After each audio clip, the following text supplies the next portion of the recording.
महाकारुणिक तथागत भगवान गौतम बुद्ध, रयतेचे राजे छत्रपती शिवाजी महाराज, क्रांतिबा ज्योतिबा फुले, भारतीय राज्यघटनेचे शिल्पकार परमपूज्य बोधिसत्व महामानव डॉक्टर बाबासाहेब आंबेडकर, लोकशाहीर अण्णाभाऊ साठे, माता जिजाई, माता सावित्रीमाई, ज्या महामातांची या ठिकाणी स्मृती दिन आपण साजरी करतो त्या त्यागमूर्ती रमाई भीमराव आंबेडकर यांच्या चरणी विनम्र अभिवादन करून आज महामाता रमाबाई आंबेडकर यांना देखील मी वंदन करू. खरं म्हणजे यावेळेचा पुरस्कार जे पडद्यामाग राहतात, पडद्यासमोर तर अमिताभ बच्चन बी असतो. माणसाला नेहमी मंदिरातला कळस दिसत असतो, कळस आपण कळसाकडे बघतो, पण मंदिराच्या पायातल्या दगडाकडे कोणी बघत नाही की ज्या मंदिराला घट्ट पकडलेलं असतं, ज्या पायामुळं जे मंदिर उभं असतं, ते विहार उभं असतं, तेव्हा त्या कळसाला शोभा येते. तसं माळवदकर घराण्याला शोभा आमच्या वैरी साहेबांमुळे येते. त्यांनी ज्या पद्धतीने या शहरामध्ये फुले शाहू आंबेडकर विचाराचा वारसा रवींद्र अण्णांनी पुढे नेला, त्यांच्या कुटुंबियाला त्यांच्या घरात हे पद दिलं, हे खरं म्हणजे आम्ही काम करतो, तुम्ही काम करता. चळवळीच्या कार्यकर्त्याला शक्य नाही हे काम करणं, सामाजिक काम करणं खूप अवघड आहे. चळवळीचं काम करणं खूप अवघड आहे. कुणीतरी त्याग करावा लागतो, कुणीतरी सपोर्ट करावा लागतो, तरच आपण काम करू शकतो. आपल्याकडे काही पैसे एवढे मोठे नाहीत की चला पैसे दिले आणि आता सगळं करून घेतलं. खुर्च्या लावण्यापासून टेबल पुसण्यापासून आज बी ते काम करावं लागतं, मग तो कार्यक्रम यशस्वी होतो. आणि म्हणून या सगळ्या ह्याच्यामध्ये कुटुंबातून जी ताकद मिळते, ती ताकद ही आपली पत्नी देते, घरचे कोण देते, बहीण देते, आई देते, कोणीतरी. त्याच्यामुळं कार्यकर्ता हा काम करत असतो.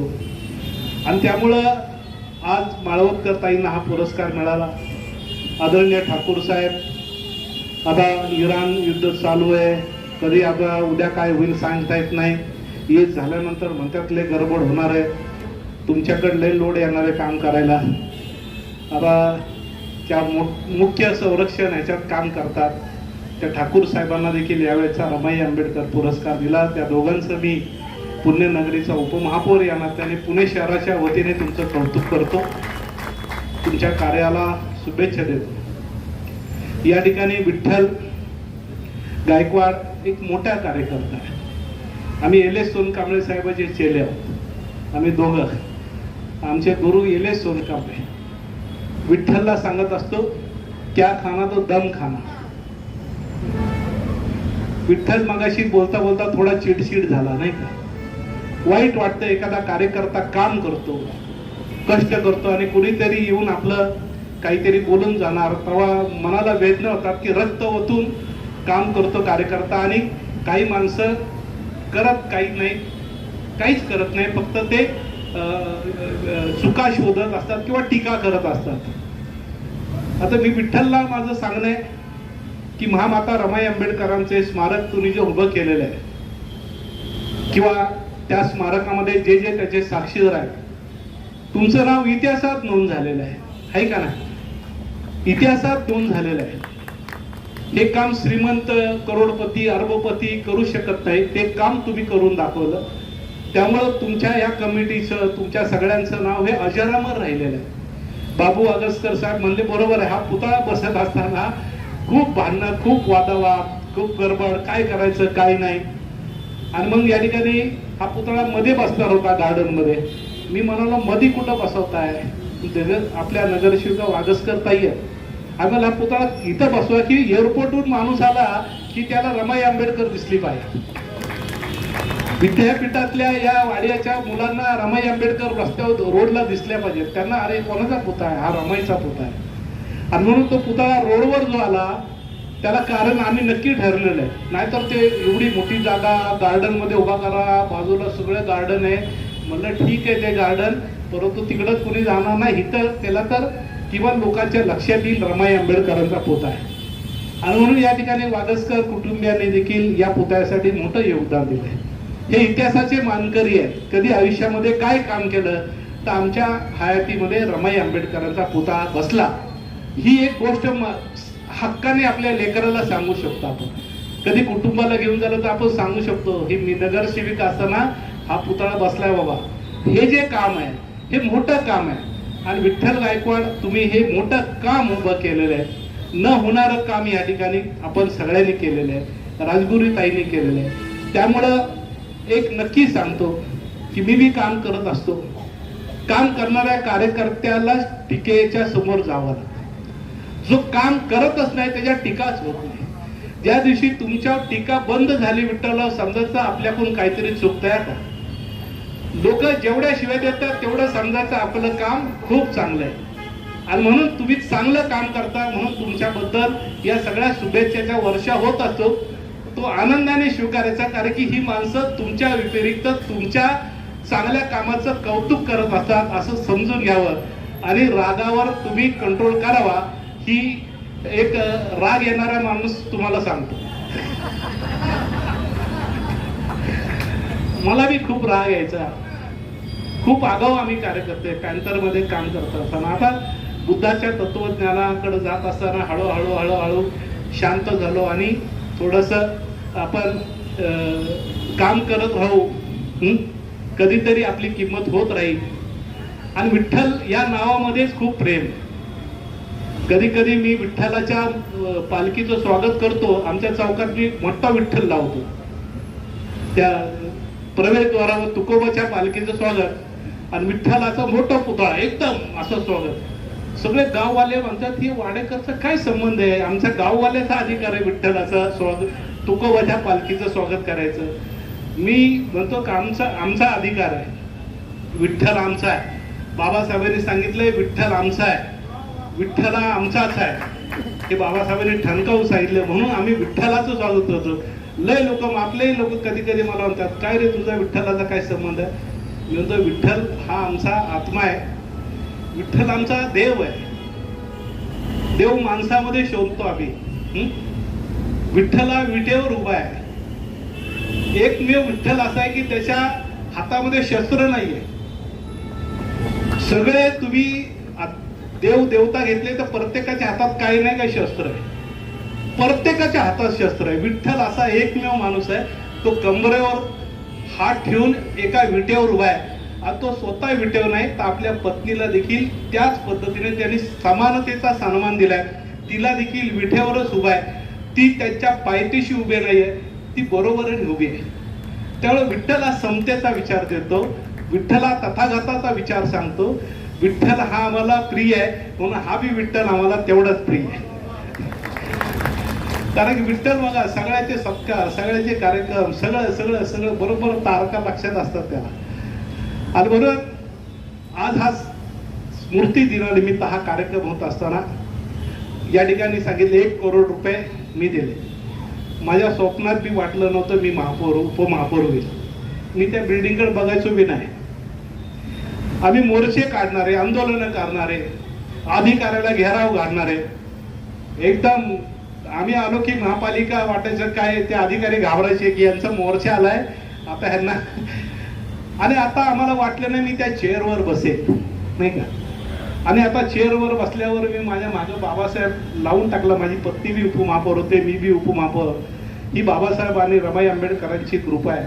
त्यांच्या आशीर्वादामुळे त्या पदावर आम्ही जाऊन बसलो. आणि एक जबाबदारी वाटते की त्या पदावर असताना आपण काम केलं. विठ्ठलला सांगितलं मी उपमहापौर झालो. यावेळेच्या जयंतीचा मांडव एकदम अधिकाऱ्याला म्हणलं एका लाईनीत काम करायचं तुम्ही नाही का.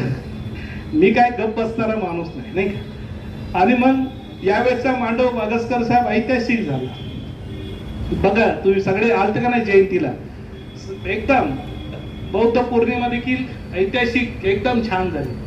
आता हे सगळे मांडव मगाशी बसल्या बसल्यामुळे इथं कूलर का नाही आले. मी एक फोन केला आता 10 मिनिटात कूलर येतील. म्हणजे मी फोन केला म्हणलं काय रे इथे कूलर नाही. साहेब 2 मिनिटात आलो घेऊनच आलो. आता या पदावर असल्यावर हा रुबाब आहे काय. आपण लगेच बोलू शकतो 2 मिनिटं इकडे इथं सगळी व्यवस्था आली पाहिजे. ताई म्हणल्या अरे मी एवढे सांगतो काय व्हायना आणि तुम्ही लगेच फोन केला. आता मी उपमहापौर आहे ना, माझं आता ऐकलं पाहिजे. आणि त्यामुळं यावेळेस सहज मी सांगितलं विठ्ठलला आपण रमाईच्या स्मारकाचं एक चांगलं डेकोरेशन करू माळवतकरांना. त्यांचं म्हणणं होतं की मेघडंबरी करा. 1 कोटी रुपयाची तरतूद केलेली, फक्त ती हेड ओपन केलेली आहे. 10 कोटी रुपये जरी खर्च झाले तरी आम्ही मागं हटणार नाही. रमाईच्या पुतळ्याला 10 कोटीच्या पुढे खर्च झाला पाहिजे. 1 कोटी तरतूद झाली. आणि आजच मी हरिभक्त म्हणून आता त्या पदावर ताडेवाला रोडचेच आहेत आणि इथंच राहतात, त्यांना माहिती आहे.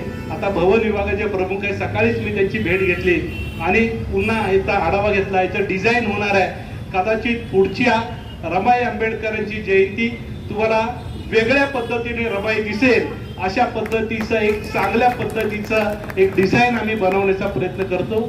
आणि म्हणून या ठिकाणी आज या सगळ्या कार्यक्रमामध्ये एक छोटासा कार्यकर्ता म्हणून ज्या पद्धतीने आम्ही मनापासून या सगळ्या विषयावर काम करत असतो, या ह्याच्यामध्ये आज विठ्ठलने जे पुरस्कार दिलेले आहेत त्यांना मी मनापासूनच्या खूप खूप शुभेच्छा देतो.